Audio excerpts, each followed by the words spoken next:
So, what does truly amazing support actually look like? Well, sometimes it involves singing into hairbrushes and maybe even a little bit of magic. Today, we're going to dive into the incredible story of Phil Moreland and his truly one-of-a-kind support system, Team Shaftesbury. Mad as a box of frogs. I mean, you just have to love that description, right?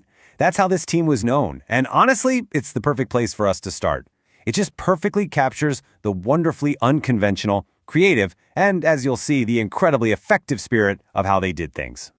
Okay, so let's get right into it. At the very heart of this story is Phil Moreland and the amazing group that supported him, Team Shaftesbury.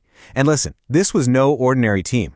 We're talking about a group that would help Phil with his chores while, joyfully singing into hairbrushes. Just picture that for a second. It's just a fantastic image, isn't it?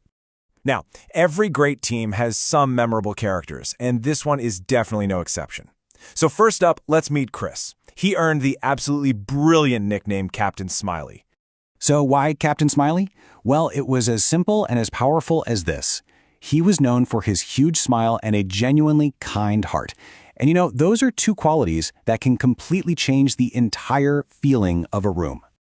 All right, next up on the team roster is Debbie. Her nickname was simply Duck. Now that sounds pretty gentle, but believe me, there was a little more to it than that.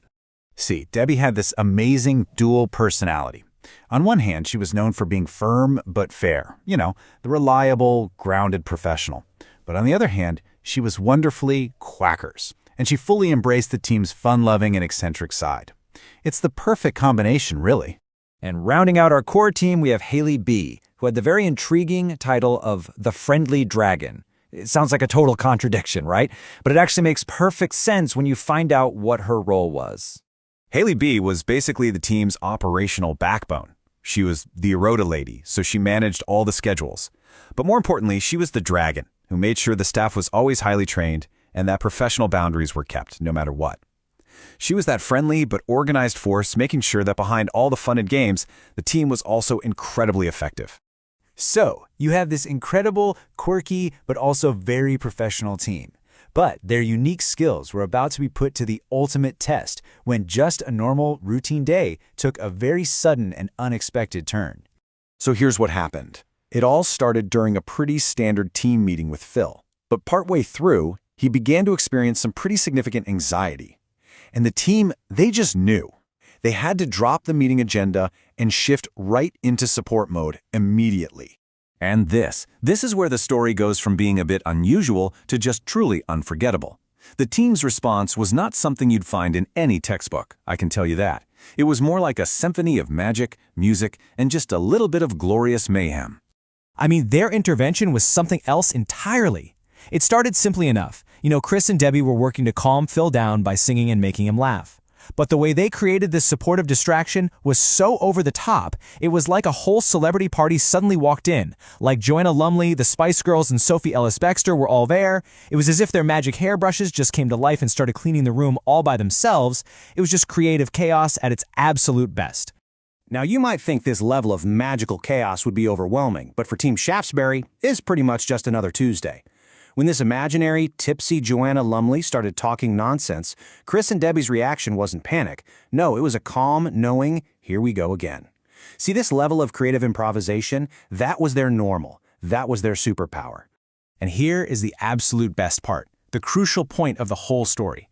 With all this magnificent, wonderful chaos swirling around him, what was Phil doing?